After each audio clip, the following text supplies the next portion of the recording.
Sabado na naman po, tayo po ay mag-aaral na naman ang salita ng Diyos. Pero bago ang lahat, purihin natin siya, bigyan natin siya ng pinakamataas na papuri.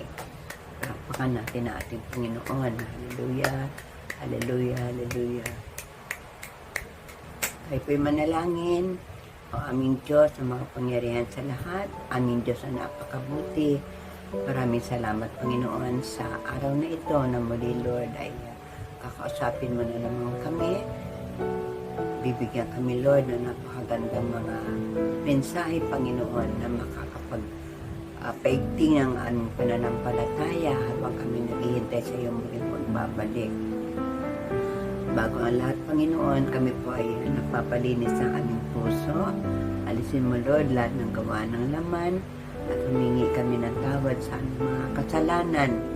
Malit man ito o malaki, sinasadya o hindi. Patawad, Panginoon.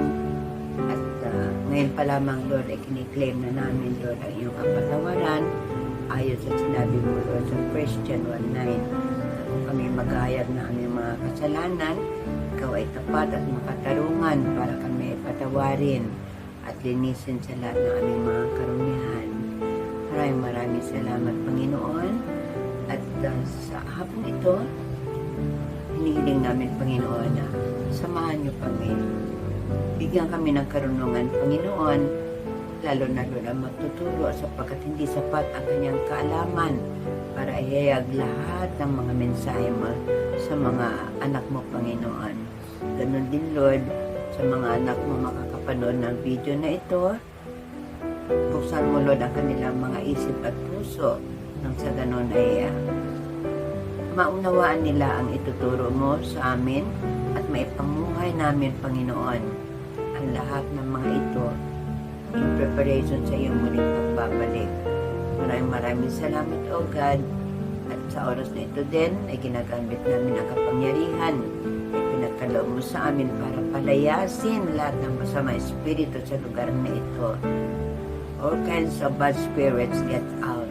Spirit of error, spirit of destruction, lumayas kayo. At Lord, inihiling namin na ibaba mo ang iyong Santo Espiritu na siyang gagabay sa amin at magpaunawa sa lahat ng mga ituturo mo sa amin. Maraming salamat, Lord, at ngayon pa lamang ay kiniklaim na namin ang tagumpay sa iyong gawain sapagkat sinamahan mo kami. Maraming salamat, Panginoon. In Jesus Christ's name I pray. Amen and amen. So, purihin ang Diyos. Hallelujah. Tayo po ay nasa second quarter pa rin ng ating tema ay Who are we in Christ? Sino talaga tayo sa ating Panginoon? So, dadako po tayo ngayon sa lesson 7 na ang pamagat po ay We are citizens of heaven.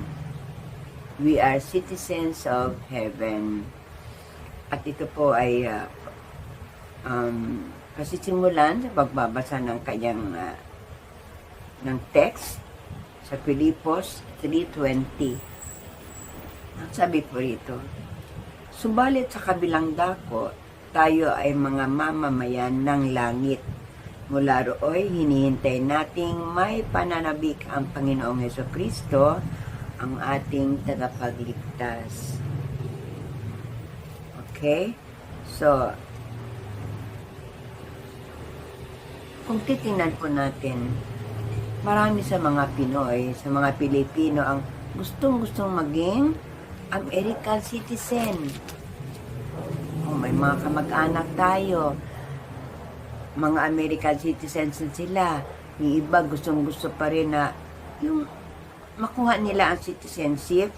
Ang iba nga gumagastos pa ng mahal para makuha nila ang citizenship sa Amerika o sa ibang lugar kung saan nila gusto na lumipat talaga ng kanilang tirahan at doon na mamumuhay ng panghabang panahon. Na kung iisipin natin, doon sa binasa natin kanina, kahit saan tayo tumira, no? Kahit saan tayo manirahan dito sa mundo, ang ating tahanan dito ay pansamantala lamang. Pansamantala.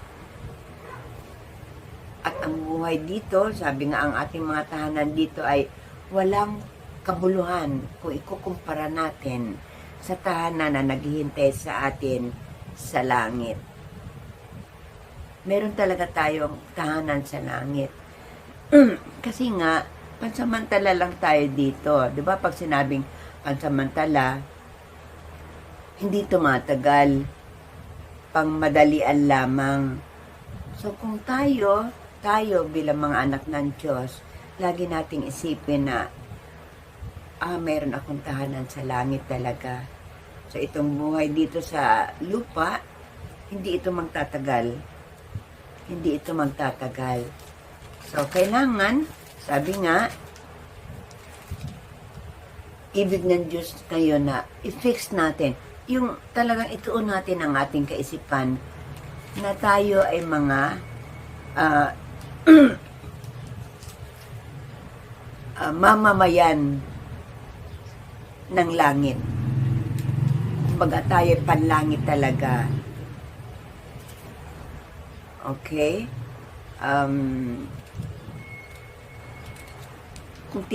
Kung maalala natin, para talagang i-fix natin ang ating isip, no? Ang ating isip at puso. Ano ba ang naghihintay sa atin sa langit? Ang ating tahanan doon, ang kanyang pader ay hindi lang basta pader na kininis na semento. Doon, ang pader ng ating mga tahanan ay punong-puno at napapalamutian ng iba't ibang magagandang bato. Imagine, pinang-decorate, pinang-lalagay lang sa wall ang mga mamahaling bato, mga hiyas, no? Sabi nga, ang unang apak natin sa ang kanilang kalsada ay purong ginto.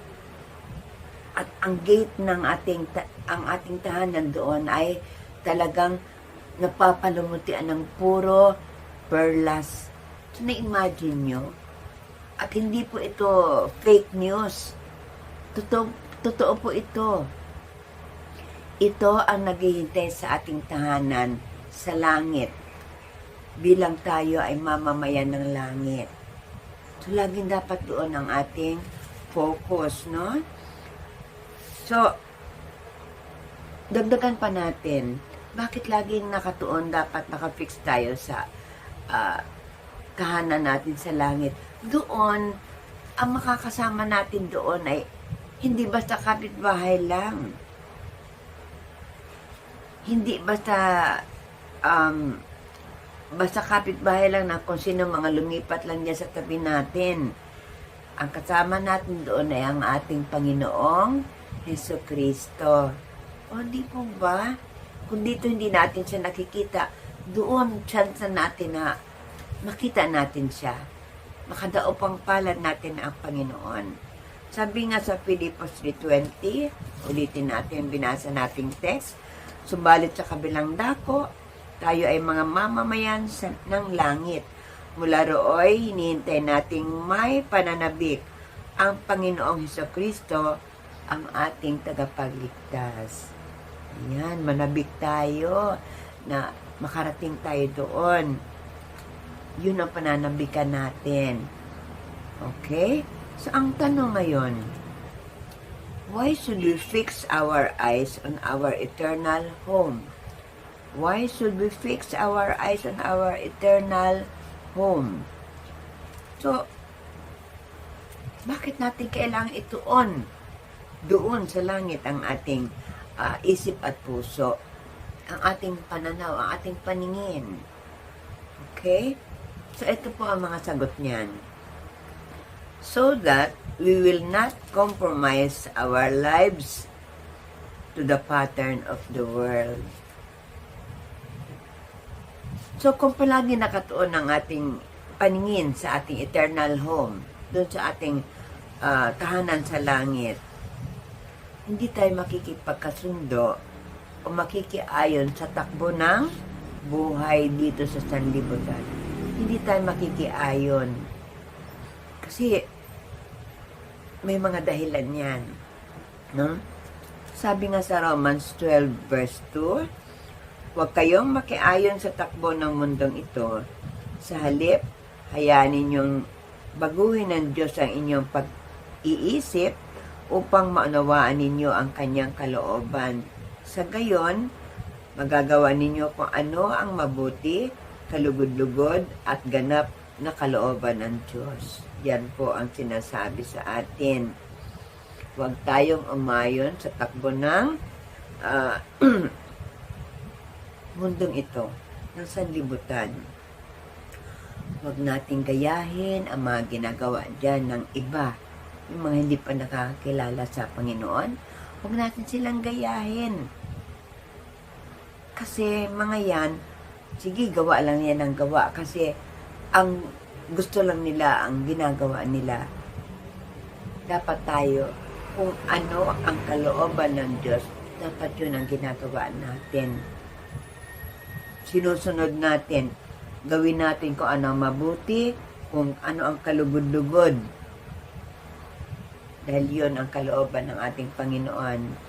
At sabi pa sa unang Pedro 2:11 hanggang 12, mga minamahal, nakikiusap ako sa inyo bilang mga dayuhan at pansamantalang naninirahan lamang sa daigdig na ito, talikuran na ninyo ang mga pagnanasa ng laman na nakikidigma sa inyong mga sarili. Mamuhay kayo ng maayos sa gitna ng mga hintil upang kahit na paratangan nila kayo ng masama, makikita nila ang inyong mabubuting gawa at magpupuri sila sa Diyos sa araw ng kanyang pagdating. So yun po. Kailangan lagi na sa puso natin na, ako dayuhan lamang dito. Pansamantala lang ako dito. Kailangan ay magawa ako ang tama para ako makarating doon sa aking tahanan sa langit.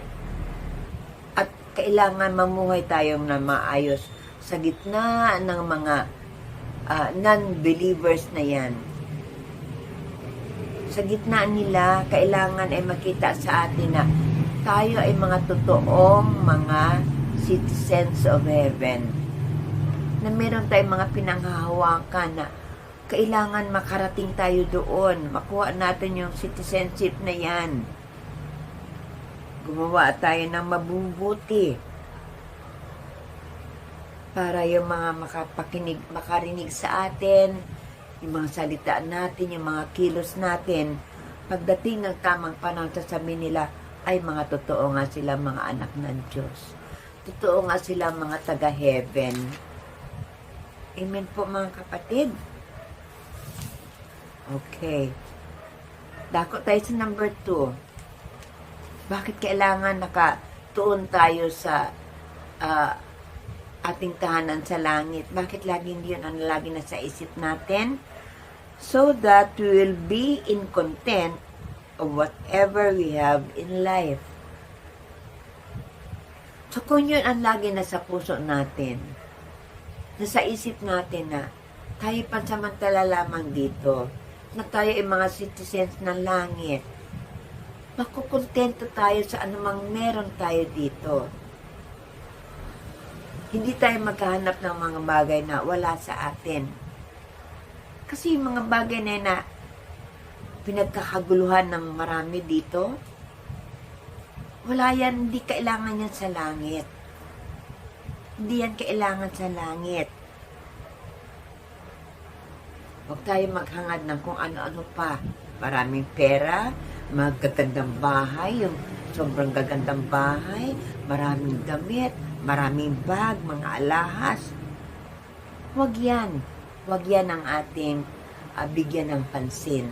Makontento tayo sa kung anong binigay ng Diyos, sapagkat yan ang alam niya na dapat lang na para sa atin. Siya naman na nakakaalam kung ano ang para sa atin eh. So, kung anong binigay sa atin, makontento tayo. Amen po? Sabi nga sa Filipos 4:11, hindi ko sinasabi ito dahil sa kayo'y pinaghahanapan ko ng tulong. Natutunan ko ng masiyahan maging anuman ang aking kalagayan. So, kung dito sa lupa ngayon, ganito na ang buhay natin, feeling nga natin, kawawang-kawawa na tayo eh. Kasi mga kapitbahay natin, ang lalaki ng bahay, ang daming sasakyan. Tayo eh, nakikisakay lang, nagta-tricycle, nag-jeep. E pagdating sa langit, hindi na natin kailangan yun. Hindi natin kailangan lahat ng mga luho na yan sa buhay. Sabi nga sa Hebreo 13:5, huwag kayong magmukhang pera at masiyahan na kayo sa anumang nasa inyo, sapagkat sinabi ng Diyos, hindi kita iiwan ni pababayaan man. So, ayun, nangangako ang ating Panginoon. Hindi niya tayo pababayaan na hanggat andito tayo sa lupa, hindi niya tayo iiwanan. O di ba nakakakain naman tayo ng maayos? Nakakatulog tayo sa ating mga bahay ng mapayapa? Di ba? Kasi alam ng Diyos kung ano ang para sa atin, kung ano makakabuti sa atin. So, masyahan na tayo. Makontento tayo. Tandaan po natin, pansamantala lang tayo dito sa lupa. Doon sa langit may naghihintay sa atin na napakagandang tahanan. Amen. And number 3, so that we will do our very best to reach our heavenly home. We will do our very best. So kung tayo ay laging nasa isip, nasa puso natin na, doon naman ako sa langit talaga eh. Tagalangit naman talaga ako eh. Gagawin natin lahat ng ating makakaya para marating natin yung tahanan natin sa langit. Gagawin mo lahat. Hindi yung hanapin mo lahat ng pera dyan, gagawin mo lahat para magkapera ka, magkabahay ka ng mansion dito sa lupa. Hindi yun eh. Ang hinahanap sa atin ng Panginoon ay yung kakontentuhan natin sa buhay.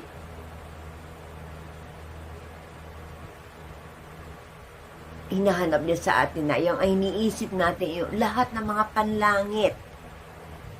Binubusog natin ang ating mga kaluluwa ng kanyang salita.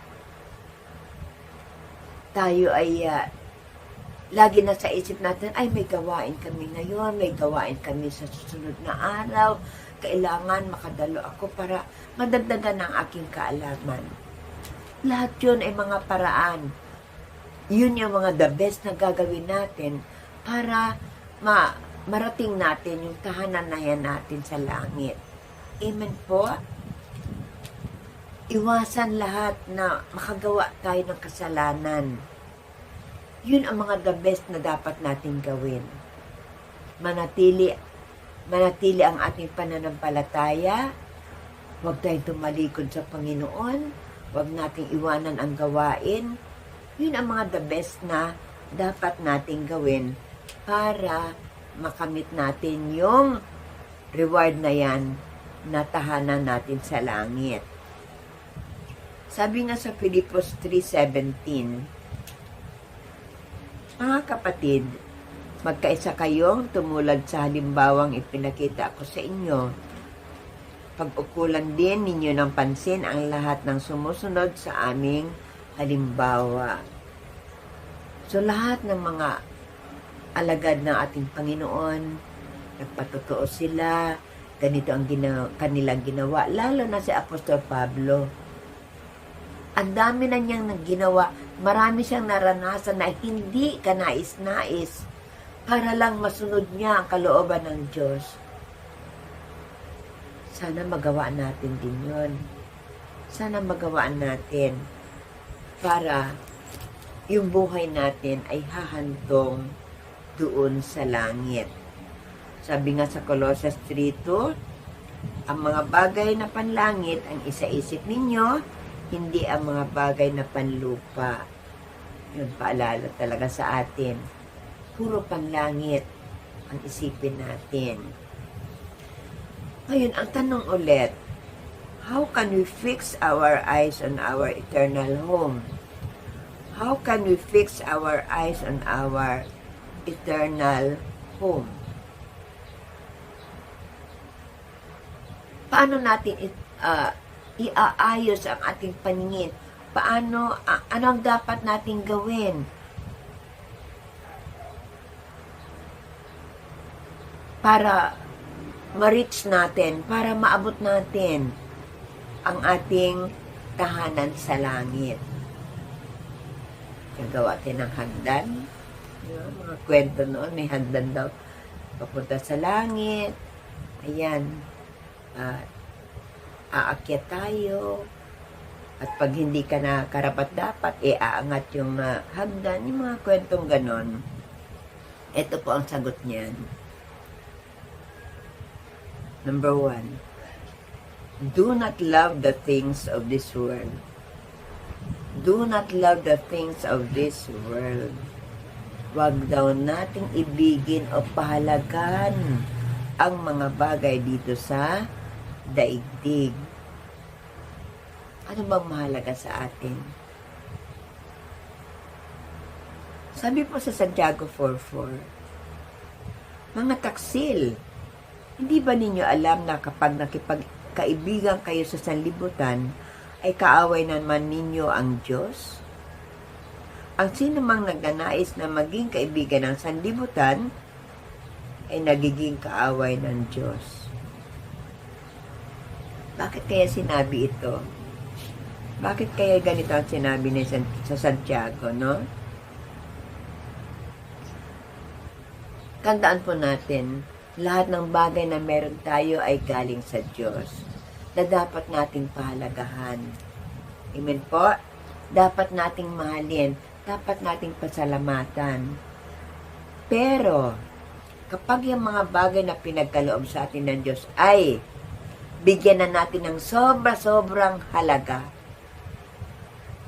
kumbaga ay mas inibig na natin yung mga bagay na yan kaysa yung nagbigay sa atin, hindi na maganda yun. Ibig sabihin, masyado mong pinahalagahan ang pera kaysa sa Panginoon. Ano ang mangyayari sa atin? Inuna mong hanapin ang pera. Nakalimutan mo may gawain. Puro paghahanap ng pera, ang ginawa mo. Kasi gusto mong marami kang pera. Gusto mong mabili lahat ng mga bagay dito na kailangan mo. Gusto mong magpatayo ng napakagandang bahay. Napalayo ka na sa Diyos. Pati linggo mo, meron ka ng trabaho. Diba? Nakalimutan mo na may gawain tayo paglinggo. Nakalimutan mo na makipag-usap sa Panginoon. Sa sobrang mong pagod sa paghahanap ng pera, hindi mo na magawang kausapin ng Diyos bago ka matulog. Yun ang sinasabi doon sa binasa nating text. Unang Juan 2:15. Huwag ninyong ibigin ang sanlibutan o ang mga bagay na nasa sanlibutan. Ang umiibig sa sanlibutan ay hindi umiibig sa Diyos. Yan. Ulit-ulit na sinasabi sa atin. Huwag nating bigyang sobrang halaga. O, mahalin natin kasi binigay sa atin yung Panginoon. Halagahan natin. Gamitin natin sa mabuti. Yung mga binigay ng Diyos sa atin, i-share natin sa iba. Hindi yung nagkakamal tayo ng pera, pang sarili natin. At nakakalimutan na natin ang Panginoon. Sabi nga, pag inibig natin yung sobrang mga bagay na yan sa lipunan, kaaway tayo ng Diyos. Kasi hindi na natin siya mahal. mas minahal na natin ang ibang bagay. Amen po. Sana po maunawaan natin yan. At huwag mangyari sa atin. Number 2, never neglect the salvation that God has given us. Ayan. Salvation naman ngayon ang pinag-uusapan dito. Pahalagahan natin ang kaligtasan na yan na pinagkaloob sa atin ng Panginoon. Huwag po natin kalimutan, buhay ng Panginoon ang kapalit ng ating kaligtasan. Tiniis niya lahat ng hirap. Nagpasan siya ng krus, inalipusta siya ng mga tao, hinampas siya ng ilang beses na halos madurog ang kanyang katawan. Pinaratangan siya ng hindi maganda. Nagpasan siya ng krus, at doon yung krus na pinasan niya, doon siya ipinako hanggang siya mamatay. Para lang tayo ay maligtas, mga kapatid. So, huwag natin kalimutan yun. Huwag natin kalimutan yun. Sabi nga po sa Filipos 2 verse 12, kaya nga minamahal, tulad ng inyong buong pusong pagsunod noong ako'y kasama pa ninyo, lalo kayong maging masunurin ngayong ako'y malayo na sa inyo. Pagsumikapan ninyong maging ganap ang inyong kaligtasan ng may lubusang paggalang at pag-ibig sa Diyos. Ganon ang pagpapahalaga natin sa ating kaligtasan. Maging masunurin tayo sa lahat ng mga inuutos ng ating Panginoon. Kahit hindi natin siya kasama, kahit hindi natin siya nakikita, sundin natin ang kanyang mga salita. Malinaw dito sinasabi, maging ganap ang inyong kaligtasan ng may lubusang paggalang at pag-ibig sa Diyos. Ibigin natin ang Diyos ng higit sa lahat. Higit sa lahat. Huwag yung kung ano-anong bagay ang binigyan natin ng halaga. Ang Diyos ang pahalagahan natin. Yung kaligtasan na binigay niya sa atin. Sabi nga po sa Hebrews 2:3, gayon din naman, paano tayo makakaiwas sa parusa kung hindi natin pahalagahan ang napakadakilang kaligtasan ito. Ang Panginoon ang nagpahayag ng kaligtasan ito at ang mga nakarinig sa Kanya ang nagpatunay sa atin na ito'y totoo. Totoo naman talaga, niligtas tayo ng Panginoon. Niligtas tayo ng Panginoon. Ngayon namumuhay tayo ng malaya sa kasalanan. Na ang kapalit ay ang kanyang buhay. Pahalagahan po natin ang kaligtasan na yan. Huwag nating baliwalain yan. Akala ng iba, basta lang tumanggap, niligtas na siya, tapos bumalik sa dati. Hindi po yun eh. Tuloy-tuloy po yan. Proseso po yan. Mula nang tinanggap natin siya, hanggang sa ating pagdating doon sa ating tahanan sa langit. Dapat tuloy-tuloy yan. Tuloy-tuloy, consistent dapat tayo. Amen po? And number 3, always fix our eyes on the Lord Jesus Christ. Always fix our eyes on the Lord Jesus Christ. Kanino ba nakatuon ang ating paningin lagi? Kanino nakatuon ang ating isip, ang ating puso? Di ba sa Diyos lang? Pag kailangan natin ng tulong, sa Diyos tayo unang tumingin. Tumingala lang tayo sa langit, andun ang ating Panginoon. Manalangin tayo, naririnig tayo ng Diyos. Fix our eyes on the Lord Jesus Christ. Kanya lang. Sa Kanya lang tayo laging nakatuon ang ating paningin, ang ating isip, ang ating puso. Sabi po sa Colossus 3:1, "Yamang binuhay kayo muli na kasama ni Kristo, ituon ninyo ang inyong pag-iisip sa mga bagay na nasa langit, na kinaroroonan ni Kristo na nakaupo sa kanan ng Diyos." Ituon ang ating isip daw sa langit. Kasi andun ang ating Panginoon eh. Hinihintay natin ang kanyang pagbaba na muli. Hinihintay natin yan. Kaya doon tayo, bago tayo tumingin sa kung kani-kanino, sa kung anong bagay, doon tayo muna sa Panginoon. Sabi nga po sa Hebrews 12:2, ituon natin ang ating paningin kay Jesus at sa Kanya nakasalalay ang ating pananampalataya mula simula hanggang katapusan. Dahil sa kagalakan naghihintay sa Kanya, hindi niya inalintana ang kahihiyan ng pagkamatay sa krus. Yan, dapat sa Kanya lang tayo nakatuon. Yung ginawa niya, yung kahihiyan na inabot niya nung mamatay siya sa krus, hinubaran siya. Tingnan natin ang ating Panginoon. Noon lang, siya na nagbigay sa atin ng kaligtasan. Siya ang nagbibigay sa atin ng pag-asa. Amen po. Sa Kanya lang tayo laging nakatuon. Doon nanggagaling ang ating pag-asa. Sa Kanya lang.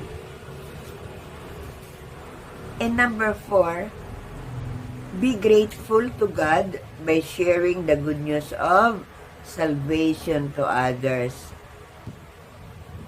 Yan, dahil niligtas tayo ng Panginoon, magpasalamat po tayo. Magpasalamat tayo. Pahalagahan natin yung salvation na yan na binigay niya sa atin.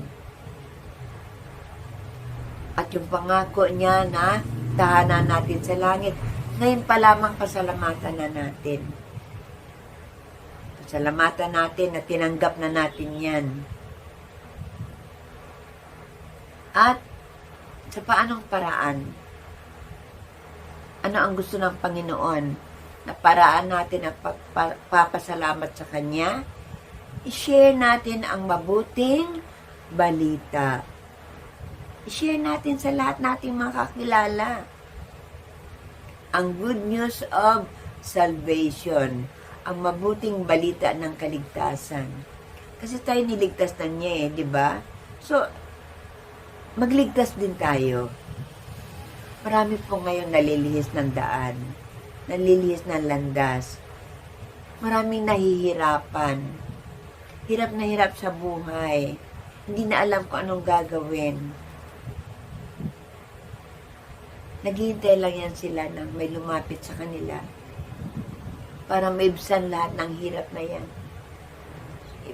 Ipakita natin sa kanila na mahal din natin sila. Na may concern tayo sa kanila. Mga kaibigan natin, mga kumare natin, mga mahal natin sa buhay, kahit malayo sila. Sabi nga, we are just a text away sa mga gusto nating sharean. Kaya ipanalangin po natin na matapos na itong pandemic na to at mabigyan na lahat ng vaccine. Kapag nangyari yan, o di malaya na tayo, pwede na tayo mag face to face kasi meron na tayo panangga sa ating katawan. Sabi nga po sa Roma 1:6, hindi ko ikinahihiya ang magandang balita sapagkat ito ang kapangyarihan ng Diyos para sa kaligtasan ng bawat sumasampalataya, unay sa mga Hudyo at gayon din sa mga Griego. So, huwag tayong mahiya. Ipilit natin, sapagkat kaluluwa yan. Kawawa sila pag hindi nila nakilala ang tunay na Diyos. Kawawa sila. Isipin lang natin, no? Pinagtiyagaan tayo noon na share ng kung sino man yung mga nag-share sa atin. Pinagtiyagaan tayo, inaaraw-araw tayo. Kahit kuminsan, maramdaman mo, nakakainis na. Ako po noon, pinagtataguan na namin yung nag-share sa amin. Pinagtataguan na namin. Pero, consistent sila. Hindi sila tumigil.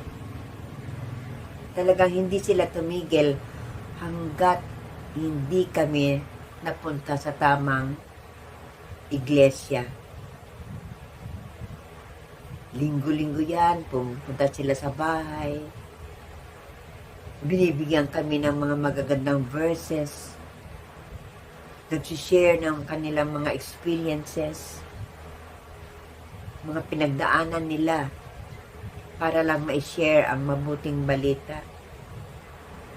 At nagbunga rin naman na maganda. Ito na tayo ngayon. Lahat tayo pinaghirapan na mahango sa kamay ng kaaway. So, ganun din, ang ipalit natin. Maghirap din tayo ng konting oras, konting load, para i-share sa ating mga kamag-anak sa malalayong lugar, mga kakilala natin, mga kaibigan natin, dahil hindi pa pwede mag face-to-face. Konting load lang yan. Bahala si Lord sa load natin. God will provide, mga kapatid.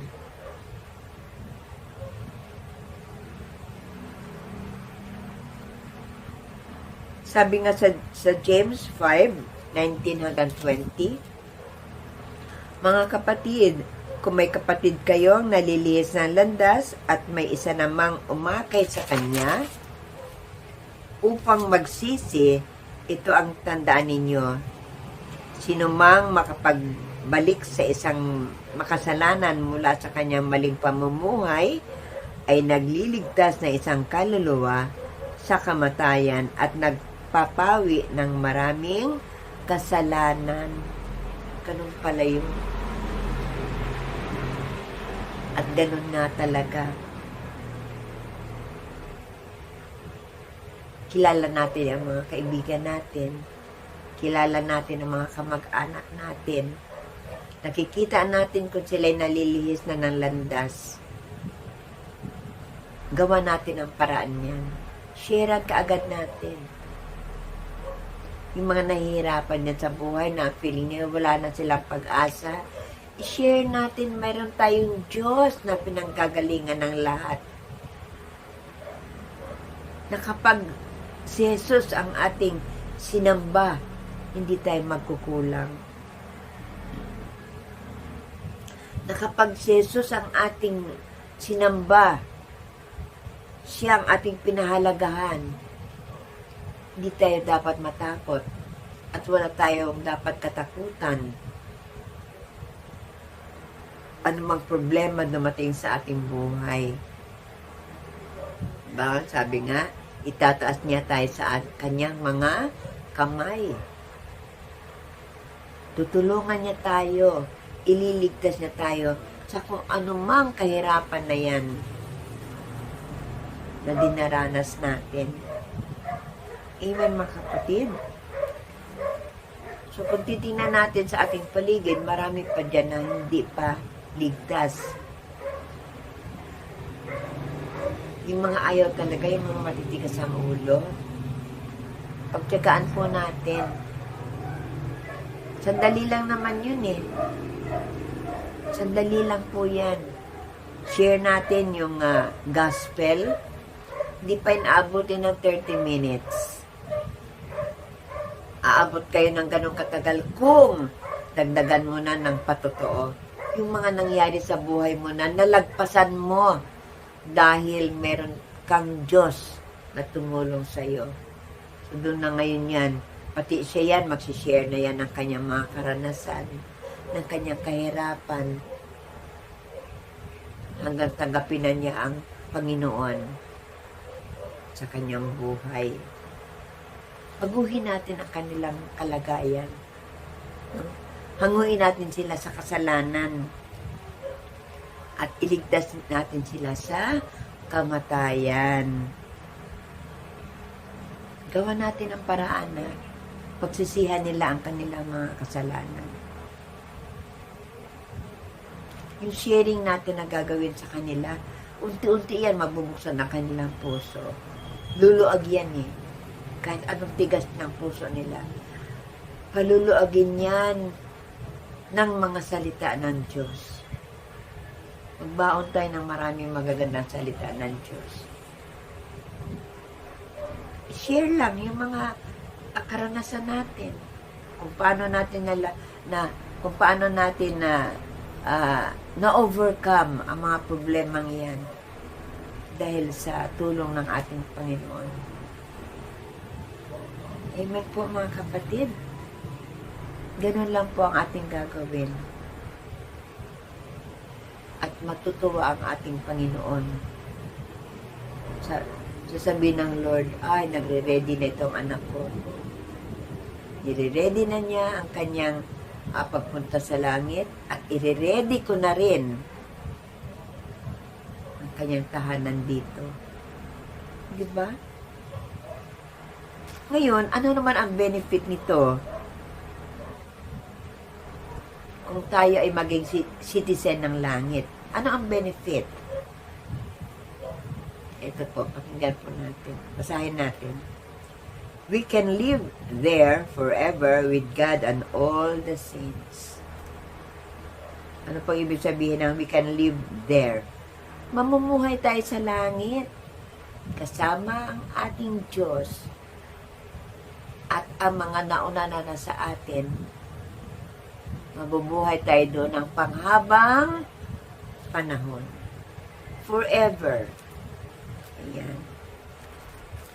Doon na tayo mamumuhay. So, wala nang silbi yung buhay dito sa lupa. Pinaghirapan, wala na yan. Kalimutan natin yan. Maiiwanan naman lahat yan eh. Doon tayo mamumuhay ng panghabang panahon sa langit. Yun po lagi dapat ang isa puso natin, isa isip natin. Pasamantala lang tayo sa lupa. Sa langit tayo panghabang panahon. Sabi nga sa Revelation 21, 22 hanggang 24, wala ako nakitang templo sa lungsod sapagkat ang nagsisilbing templo roon ay ang Panginoong Diyos na makapangyarihan sa lahat at ang Kordero. Hindi na kailangan ng araw o buwan upang bigyang liwanag ang lungsod sapagkat ang kalawalhatian ng Diyos ang nagbibigay ng liwanag doon at ang Kordero ang siyang ilawan. Sa liwanag nito'y lalakad ang lahat ng tao at dadalhin doon ang mga hari sa lupa. Dadalhin ang mga hari sa lupa ang kanilang kayamanan. Na-imagine niyo po ba ang liwanag ng Diyos? Sabi nga, ang Diyos ang nagbibigay ng liwanag at lalakad tayo papunta doon. Di ba? Lahat ng tao na pinili ng Diyos, lahat ng tao na tumanggap sa Diyos, na mamumuhay ayon sa kalooban ng Diyos, lalakad sa dako paroon papunta sa langit. At mangyayari po yun. Mangyayari yun mga kapatid. For sure, mangyayari yan. Wag lang tayong bumitaw. Wag lang tayong bumitaw sa ating pananampalataya. Wag nating kalimutan ng ating Panginoon. Siya ang ating pahalagahan. Siya ang higit sa lahat. Siya lang mga kapatid. So bilang mga citizens ng langit, ang ating unang concern, mga kapatid, ay ihanda natin ang ating mga sarili. Ulitin ko po, tayo ay mga citizens of heaven. Tayo mga nakalimutan ko na ulit kaagad yung salita. Mamamayan ng langit. Doon ang ating tahanan. Dito pansamantala lang tayo. Kaya hanggat andito tayo, ihanda natin ang ating mga sarili na makaharap ang Diyos. Ihanda natin ang ating sarili. Darating ang panahon na yan, mga kapatid.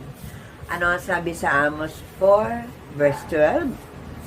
Mga taga-Israel, gagawin ko ito sa inyo, kaya humanda kayong humarap sa inyong Diyos. Parang nakaka-excite, di ba? Dapat wag mawala excitement na yan. Huwag yan mawala sa atin. Lagi natin isipin, ang buhay dito sa lupa ay pansamantala lamang sapagkat hindi naman tayo talaga taga dito. Tayo ay taga-langit, mga kapatid. We are citizens of heaven. So, ayusin natin ating mga sarili. Ihanda natin ating mga sarili. Mamuhay tayo ayon sa kalooban ng Panginoon. And for sure, ang sabi nga dito sa Amos, gagawin ito sa atin. Gagawin ko ito sa inyo, kaya humanda kayong humarap sa inyong Diyos. So, dito po nagtatapos ang ating lesson 7. At napakaganda po. Masyado akong na-bless dito sa lesson na ito. Yung mga hinahangad natin na citizenship sa ibang bansa, ay wala palang kwenta yun. Dapat ang hangarin natin ay yung citizenship na yan sa langit. Naghihintay yan sa atin. Huwag yang mawalan ng kumbaga huwag mawalan ng bearing yung citizenship natin na yan. Huwag mawalan ng saysay. Sayang ihanda na yan ang Panginoon para sa atin. Naghihintay na lang yan. Naghihintay yan para makuha natin. So, enjoy natin. Pahalagahan natin yan. Amen. So, rejoice. Tayong lahat, mga citizens of heaven, mag-rejoice tayo. Okay, mga kapatid, dumako na po tayo sa pagbabasa ng Psalm 91 verse 1 hanggang 16. Hindi po, sabay po tayo. Siyang naghahangad ng pagkukup ng kataas-taasan at nananatili sa kalingan niyong makapangyarihan. Makapagsasabi sa kanyang Panginoon, muog ka tahanan. Ikaw ang aking Diyos, ang Diyos na tangi kong pinagtiwalaan. Ika'y iniligtas niya sa panganib sa umang nabitag, at kahit anumang mabigat na salot, di ka magdaranas. Lulukuban niya sa lilim ng kanyang malabay na pakpak, sa kalingan niya ay natitiyak mo na ikaw ay ligtas. Iingatan niya at ipagsasanggalang, pagkat siya'y tapat. Sabit ng gabi, di ka matatakot sa anumang bagay, maging sa gagawing biglaang paglusob pagsapit ng araw. Di sa ano pa mang darating na salot pagkagat ng dilim, di ka matatakot sa kasamaan mang araw kung dumating. Kahit na mabuwal sa iyong harapan ang 1,000 tao, sa iyong paligid ang bilang ng patay maging 10,000. Di ka matatakot at natitiyak mong di ka maaano.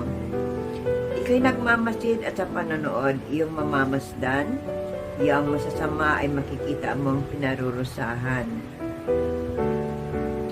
Sapagkat si Yahweh ang iyong ginawang tagapagsanggalang at ang pinili mo mag-iingat sa iyo'y kataas-taasan.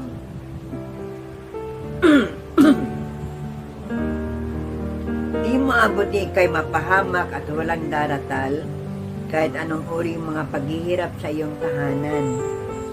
Susuguin niya ang maraming anghel, silang susubaybay, kahit saang dako ikaw maparoon, kaya't iingatan. Sa kanilang palad ay itatayo at silang magtataas na hindi masaktan ang mga paa mo sa batong matalas. Kahit ang tapakan mo ay mga leon, sa mabagsik, di ka maaano sa mga serpiente at leo mababangis. Ang sabi ng Diyos, aking ililigtas ang tapat sa akin at iingatan ko ang sino mang taong ako'y kikilanlin.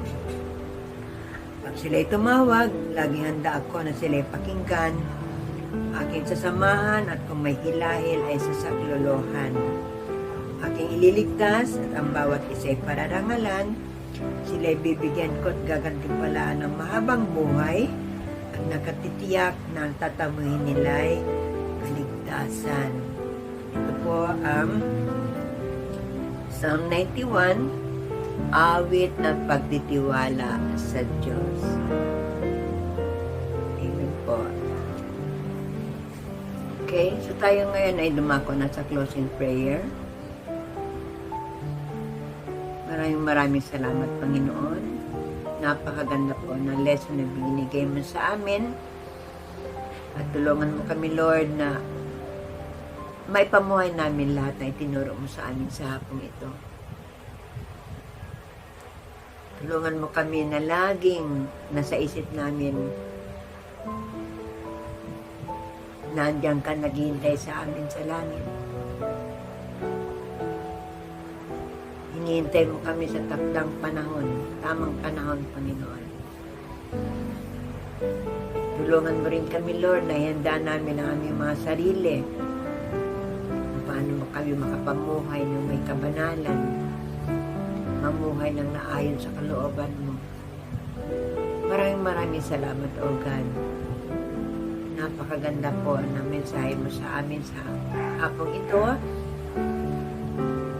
And I pray, Panginoon, na lahat ng mga anak mo sa Mandarin Bible Cell at sa Dilin Extension Bible Cell at sa lahat ng mga manood ng mga video nito ay sumakan nila ang iyong pagpapala, Panginoon. Pagpalain mo sila sa lahat ng antas ng kanilang buhay, sa physical, sa mga material, sa financial, Panginoon, at higit sa lahat, sa spiritual nilang mga pangangailangan. Tulungan mo sila, Panginoon, na ma-achieve nila yung citizenship na yan sa langit. Kami lahat, Panginoon, excited kami, Lord, na makaharap ka sa tamang panahon. Lord, I pray para sa mga anak mo, ang iyong pag-iingat, Panginoon, sa lahat ng oras, ingatan mo kami, O God. Ilayo kami sa mga kapahamakan, sa loob man o sa labas na aming mga tahanan.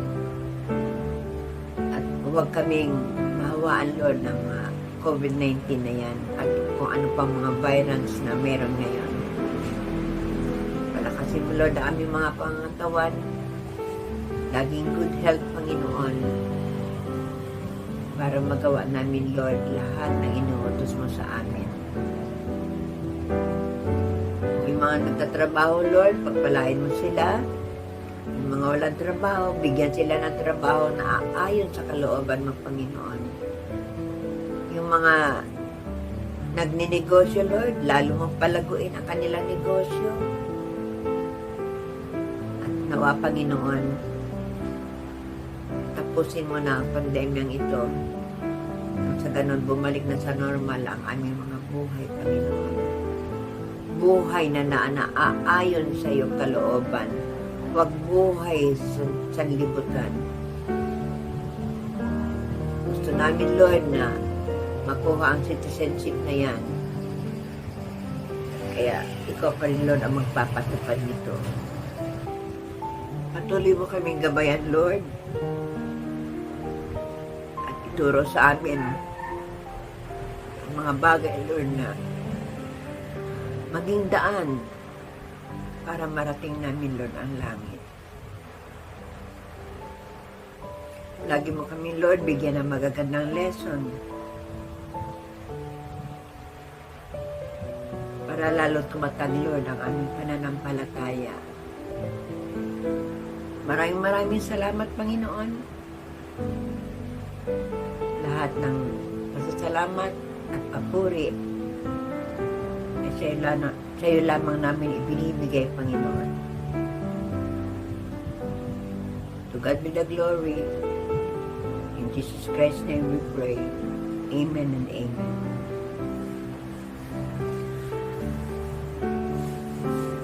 So,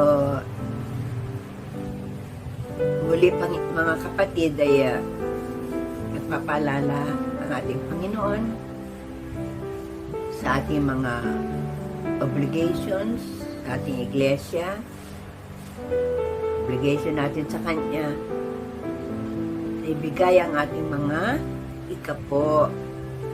So,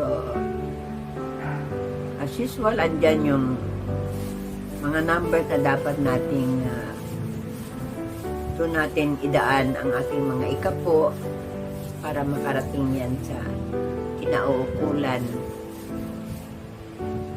Malapit na po tayo mag face to face, kaya ihanda na rin natin ang ating mga sarili. Yung mga binibigay natin na yan ay ginugugol yan sa ating iglesia pa rin, mga ginagamit, mga gamit, lalo na sa mga Bible study ni Pastor, para mapaganda ang panunood natin sa kanya, kikinig natin ang mensahe na binibigay niya ng Diyos sa pamamagitan niya.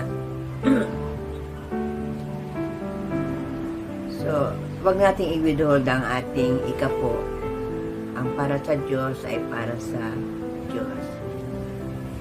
Okay po, so hanggang dito na lang ulit tayo. As usual, andyan kayo, dito ako. Pero nararamdaman ko, mga kapatid, na malapit na tayong magkaharapan. Konting-konti na lang, magtiis lang po tayo. Basta tayo ay mamuhay lang ng naayon sa kalooban ng Panginoon. So, bye-bye for now. Bye-bye. I love you all with the love of the Lord. To God be the glory. Take me to the place where you are. 'Cause I just want to be. I just want